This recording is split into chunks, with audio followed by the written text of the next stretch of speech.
So please, join me in my very special 20-year celebration of my favorite video game of all time. This is 20 years of Jak II.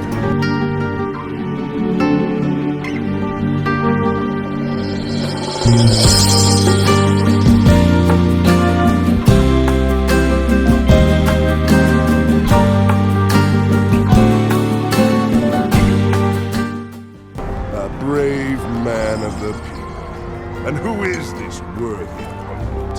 In my world, good men are either bought or broken. So which is it going to be? Surprise. What? Just a little closer.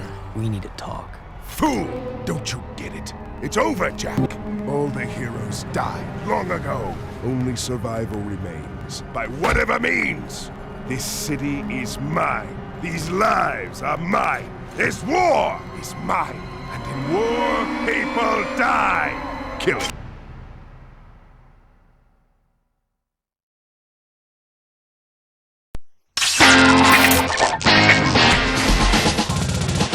Jak II is as different from Jak I as Jak I was from Crash 3.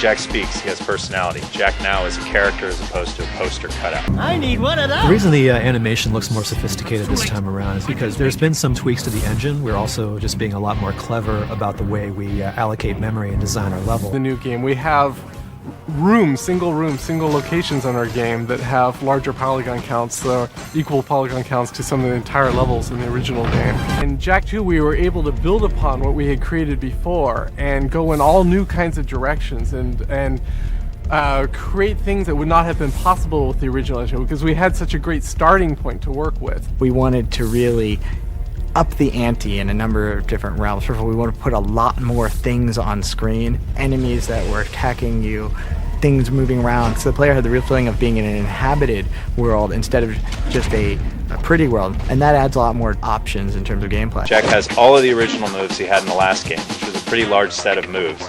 And on top of that, he earns as he goes through the game a morphing gun that goes through these 4 basic setups, each of which is upgradable in various capacities.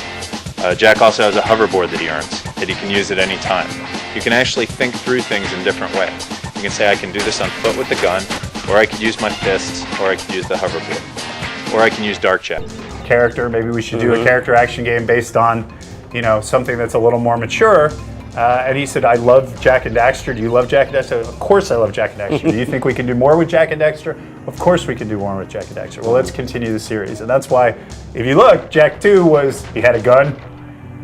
He kind of cursed. Like, he did all the things that we were like trying to grab onto as much of the world as we could. The boys are back in town!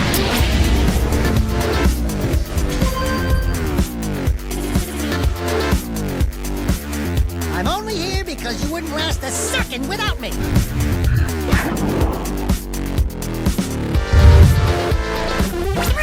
Count 'em 3 adventures!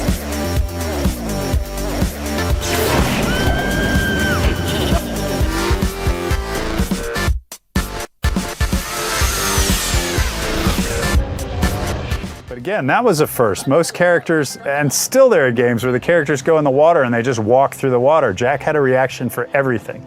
Yeah, his animation was pretty unparalleled. And that was something that was very important to us, was that passion for animation and very responsive controls.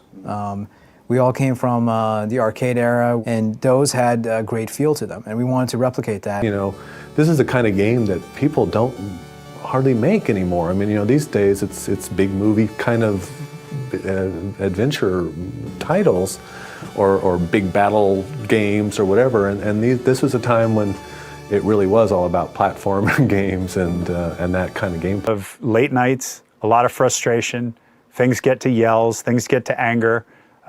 There's a lot of pain in the creation of these games. And to turn around and play it for fun right after that is impossible because the pain still rises. You still get frustrated. Oh, I lost that battle. Oh, we never fixed this thing. Oh, it still has this problem. Oh, how did we leave that in? You're gonna just give it a lot of yourself just to do it. And singing now, it's still like, they are great games. You're like, it was worth it. it was totally worth it.